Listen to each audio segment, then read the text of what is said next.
here.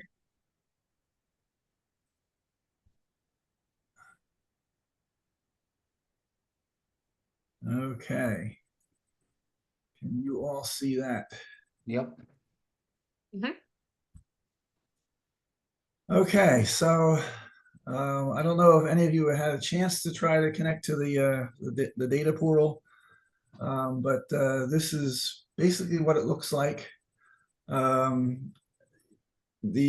start off by saying, Mike and I were just talking about this.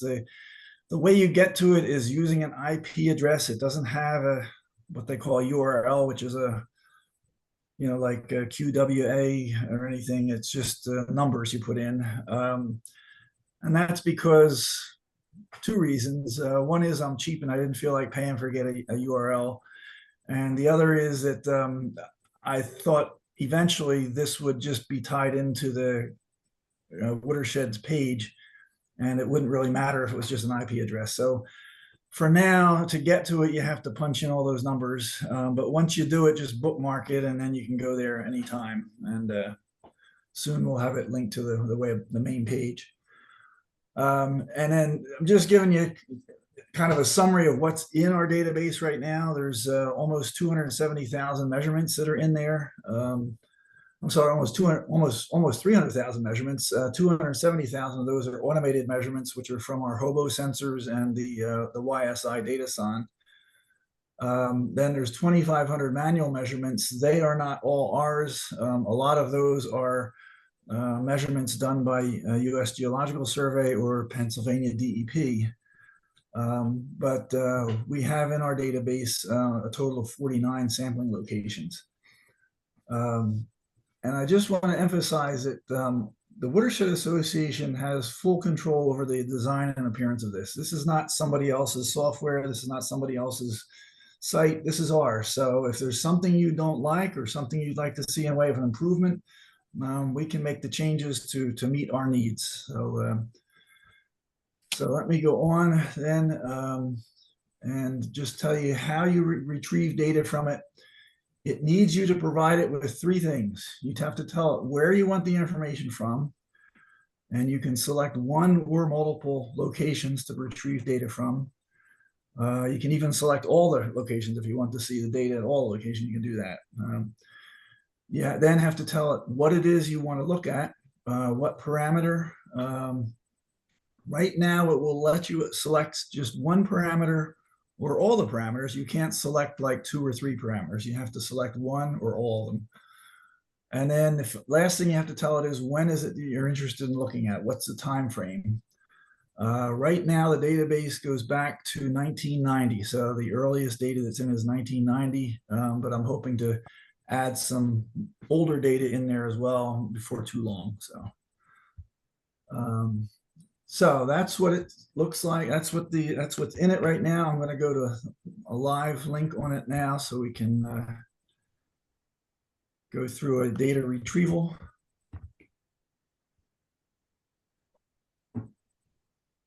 And let's see, that should be coming up. Can you see that now? Yep. Do you see a map? Because I'm on my other screen, I'm not seeing the map. You guys are seeing the map? Yeah. Okay, good. I don't know why mine's not showing it, but that's okay. What you'll see is the map that has all the locations that we have in it.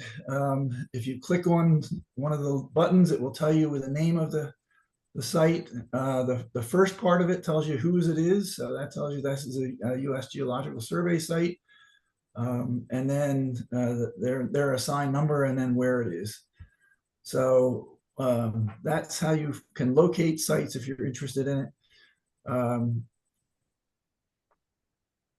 If you want to see what all the sampling sites are in there, you can just leave this location as all. So you've given the option here to choose one location or all like this, or if you wanted to, you could choose up to three different locations and it would retrieve data from those. So I'm just going to leave it as all. And I'm going to go to next, and it's going to give you a warning. It's going to say if you're retrieving all the locations and all the parameters, you're going to get a whole bunch of data and it's going to take a while to download. So it's just warning you to select something else. So we're going to select for temperature. So we'll go on to the next, and we're going to say we want temperature. And that's the parameter. Unfortunately, we have a long list, but I'll show you in a minute how you can pare that list down. So we'll take temperature in degrees Celsius. Yeah, at least it's alphabetized. I'm sorry? At least it's alphabetized. Oh, yeah, yes, it is. Yeah. And so then after you select your parameter, you can say, give me a summary. And that lists for temperature all the stations that we have temperature measurements at that are in the database. So you can see what's there. And for each of them, it tells you an average, a minimum, maximum, the number of samples that we have for that parameter, what was the earliest sample taken for that group, and what's the most recent sample taken for that group. To navigate this, whenever you want to go back to a previous page, go up and use this back button. Every page will have a back button on it, so you go back. And now I'm going to show you how you could make that list a lot shorter. If we go back here again, you see down here at the bottom, it says there's a parameter group of interest. Yeah. So all the parameters are in a group. Temperature is in the group that's called physical measurements. You could also ask for nutrients, and it would just give you the nutrient measurements or whatever. Dissolved oxygen is in a group called inorganics, nonmetals. I didn't make that classification system, but that's how it's classified. So we'll go to physical says we're interested in temperature. Go back to this list again. And yeah, we get the warning again. And now you'll see the list is not quite as long as it was. So, and then you can see not too far down the list is temperatures degrees Celsius, or you can get temperature Fahrenheit if you want that. Gauge height comes up in here. Discharge is also considered a physical parameter. So even pH is considered a physical parameter. So you can choose it that way.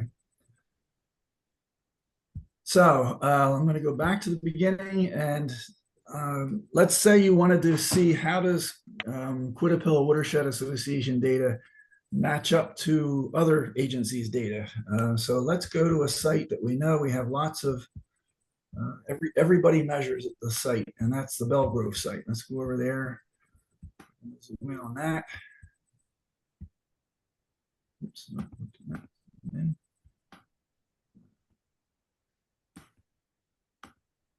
Okay, so we go to Belgrove and we see there's 4 different sampling locations there. The first one is the U.S. Geological Survey site, and that ends in 3160. So let's go over here to our locations. If we scroll down this list, the USGS ones show up at the bottom, and we're looking for 3160. So we just pick that one off the list.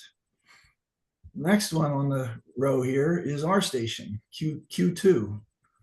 So we can go over here and look for our station QWA. All of our stations start with QWA, so QWA Q2. And the third one here is Pennsylvania DEP. And the fourth one is also Pennsylvania DEP. And to save time, I'll let you know the first one doesn't really have a whole lot of data in it. This is the one that ends in 285. That has a lot of data in it. So we'll go to that one. And Pennsylvania DEP 285. So now we've selected 3 different stations. And now we'll go look at physical parameters on those. We're going to choose from the list of parameters. Let's see if we can get, let's check suspended solids. Let's go with that. So we get suspended solids, and now we can ask it for a summary. And now it gives us a summary by each location. So Pennsylvania DEP has an average suspended solids over a time period of the last roughly 10 years, from 2012 to 2022. 26 is their average. There's their minimum maximums, and they have 207 samples they collected over that time. We've only got a couple samples for TSS at that site, only 2 that we've collected from 2023 to the end of 2023. Notice that all of ours are the same. The minimum, maximum, and the average are the same, which means they're all at the detection limit. That's 20 is what the DEP lab has as a detection limit for that test. And finally, US Geological Survey has 121 samples that they've collected from 2012 to 2023. They got a higher average of 38. So yeah, just to see that our numbers are in the ballpark. They're going to differ depending on the conditions that the samples were collected under, but you know, we're in the ballpark. Bob, this is great, and I think I have an explanation. Okay. When we do our samples, we've only been there so far during low flow periods, and the water is pretty clear. Okay. USGS is there at all kinds of different flow levels, so they get a lot higher suspended sediment than we would get. But we'll eventually, well, I don't know how we're going to be there at high flow, but well, maybe when we get our auto samplers deployed, there you go. We'll get there you go. Good. So any questions up to this point? I just got one more demo I'm going to show you and then I'm done, but are there any questions at this point? No, not so far. Okay. So lastly, I'm going to go back and see if we want to look at some trends over time. And I'm going to go back and pick a couple different stations to do that. And so let's say we want to go over to our Bachman Run BM1 site. I'm going to zoom in on that, because if we zoom in on that site, you'll notice that there's actually two dots there. Oops, let's go over here. The first dot is our station BM1. So let's pick that over here. We're going to pick our station BM1. The second dot is another US Geological Survey station. It's 3095. So we'll go and pick that as a comparison. Again, we got there down at the bottom, 3095. And we don't have a third one, so just make this one none here. There's no third location. And this time I'm going to look at dissolved oxygen. Remember I said that comes under the group of major inorganics, major nonmetals. And click on the list, and there's dissolved oxygen. We'll do milligrams per liter, although there is data in there that's as percent saturation also, but we'll do milligrams per liter. And do again a summary. So there's our readings there for our station. There's 389 measurements that have been made there. That's because some of those measurements were done by the automated sonde. And then there's USGS's numbers as well. They have 56. But what I want to show you here is if you go and say, I want to see the raw data as opposed to a summary, there's a lot of data there. But you do have this, and you can, Alyssa will show you later on how you can just copy and paste this data into a spreadsheet and do your own analysis with it. But the website has this one feature, it says plot data over time. So if you click that button, it then gives you a plot of those oxygen measurements. And if you hover over the dot, it'll tell you what the date and time was that measurement was made and actually what the value was. The last thing there, the 11, is the DO value there.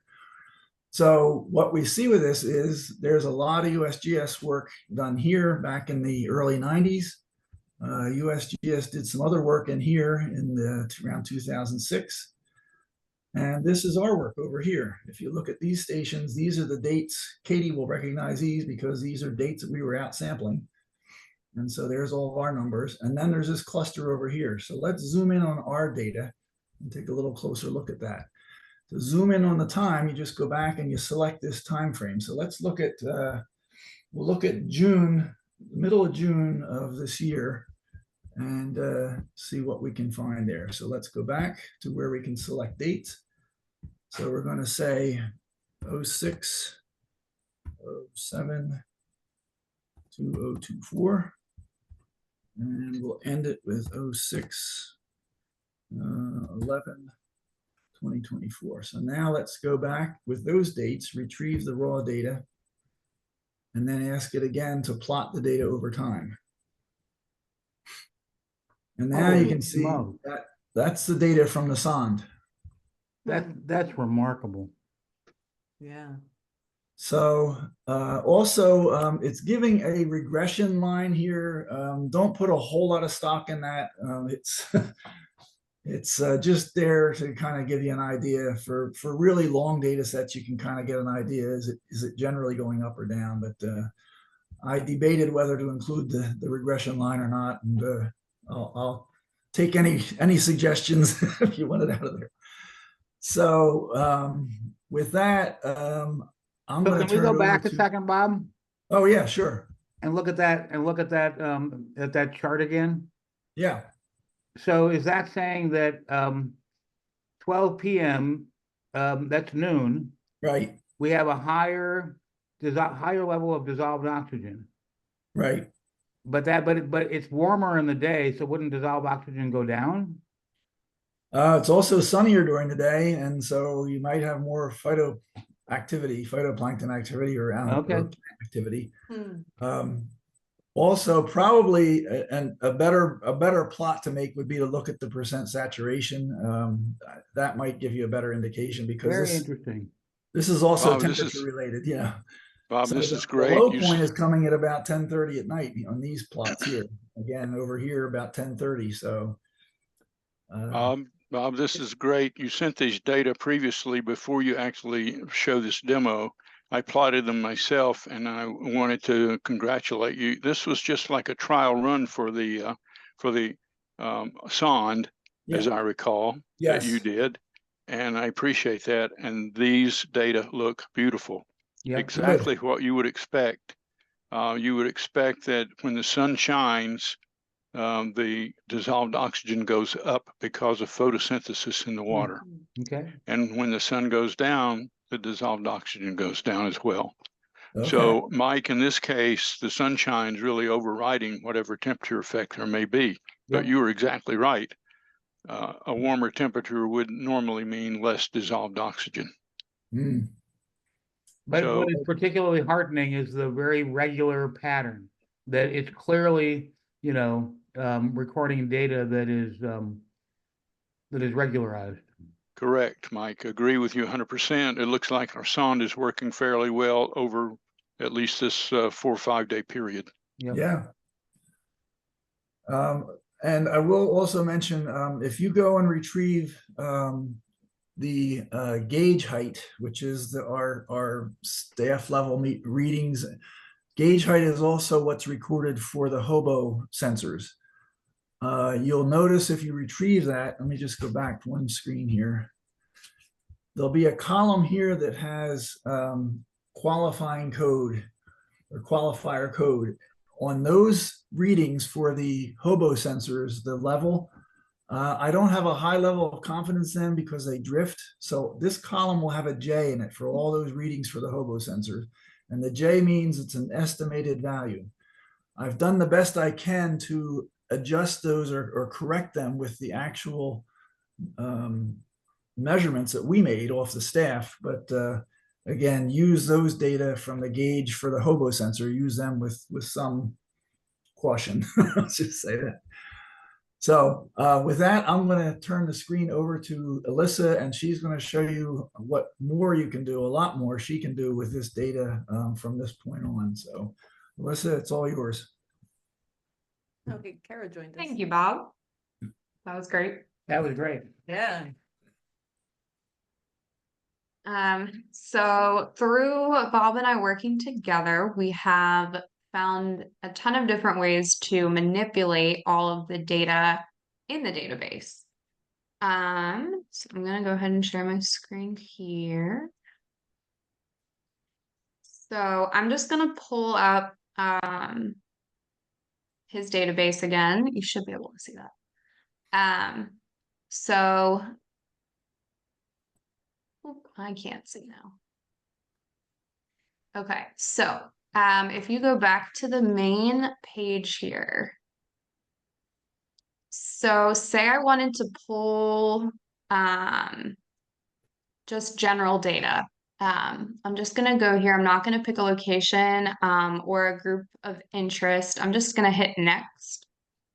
It's gonna tell me it's gonna take a long time to download. If your computer can handle that, which Mine barely does, but if it does, it'll bring you here. So I'm gonna use the example of dissolved oxygen again. But so I can just go in here and pick any of these parameters like Bob showed here. Just gonna go with this one and I'm gonna hit raw data here. So say I wanted to pull this out and put it in a spreadsheet. Depending on what kind of computer you have, I have a PC, so I can just hit Control A is the keystroke to highlight everything, and then Control C. And then lovely open source LibreOffice will allow me to go in a spreadsheet here. If I can switch my screen. Let me go back to a new. Oh, here's what I gotta do. Okay. Bear with me here. Now, we can't see your spreadsheet. Oh, here we go. I think I just have to click LibreOffice, share. 1 second.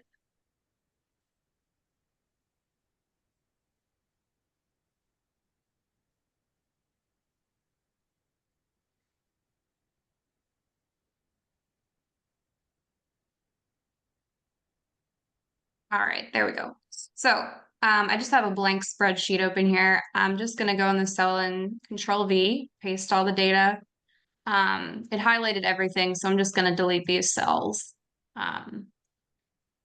So now I have all my data laid out here, and with any spreadsheet, I can sort it by the result value and see the actual amount of dissolved oxygen in the water. So for anybody who is more knowledgeable about the data, you can go in here and manipulate it to kind of see what you need to know. But so that's just available as a resource. If you ever want to pull anything directly from the website, you can just pull it into a spreadsheet. So I'm just going to show a quick example then of what you can do. Another feature in LibreOffice. Click here. So many windows, I apologize. All right. All right, is that showing the base, the database, Bob? Yes. It is. Okay. So here I've uploaded everything we have, everything we've pulled from the database historically. And then I went in here and I am running a query. So I can actually go in and manipulate. I can add from this view finder here. I've added organization formal name, so that's showing who actually did the water testing, the location. We're looking for dissolved oxygen, and then this is like all of the values, the averages. So you can actually go in here and like search it up by code. So dissolved oxygen's code's 00300. So it'll filter it based off of what you type in, I guess. So it'll show here, like it'll vary everything. This is like all of the data. So once you kind of pull things up there, you can then export this, pull it into something like QGIS. QGIS has a feature very similar to this too. So as we kind of learn our options and get more used to different software, we could do either to kind of get the same result. But what mostly I'd like to show is with QGIS how you can go in here and pull in data, and then we can display anything we want to show from any point in our data. We'd be able to display it here on the map. So Alyssa, QGIS is basically, can I just ask a quick question too? For yeah. if anyone on the call doesn't have QGIS, will they just Google that and they'll find where they can download it? Yeah, so you can just Google QGIS and it's open source. As long as you have the space for it on your computer, you can download it. And and tons of tutorials and things if you want to explore it in depth. But yeah, so totally free, which is awesome. Yeah, so you can go ahead and do that too. But with the layers that we have here, this is all imported data. So if you go in, this was a query we did just for dissolved oxygen. I can look at the attribute table, which would just align with wherever you pulled it from, whichever spreadsheet. Did that show the open window? Does that show the attribute table? No. Oh, okay. Yes. We can see the map, but not the I should attribute. show it Oh, there now. we go. There we go. So you can, yeah, it's the same one that we pulled from the query. And it'll show you the different features on the map. What's interesting with all the functions with QGIS, which hopefully when we continue to work with different partners, they can kind of help us expand on it, but you're able to flash different features on the map so you can like look at specific data from specific dates or specific stations, and just give us more insights into what we're looking at. And then last thing I want to show is just like kind of the other features. You can pull all different types of layouts once you have data pulled in and once you have the attribute table loaded up. So this was one we kind of threw together. So it just shows like the target for dissolved oxygen down here. I'm sure Ken could speak further in depth to what this actually is showing us, what is being interpreted here. But yeah, so you can actually pull up the different stations. You can see that the ones with white, the way we've set it up, they're being displayed with white. So the ones with white are displaying the lower 4 to 8.51 average of dissolved oxygen. So you could quickly pull up and see, that's lower than normal. So we could just have, endless ways to kind of display data here and tell stories through QGIS. So that's my brief overview. Still learning a lot with this, but through the work we've kind of done, it's kind of created tons of new doors to open for us. So that's all I got with that. Bob, anything else you'd like to add or expand upon there?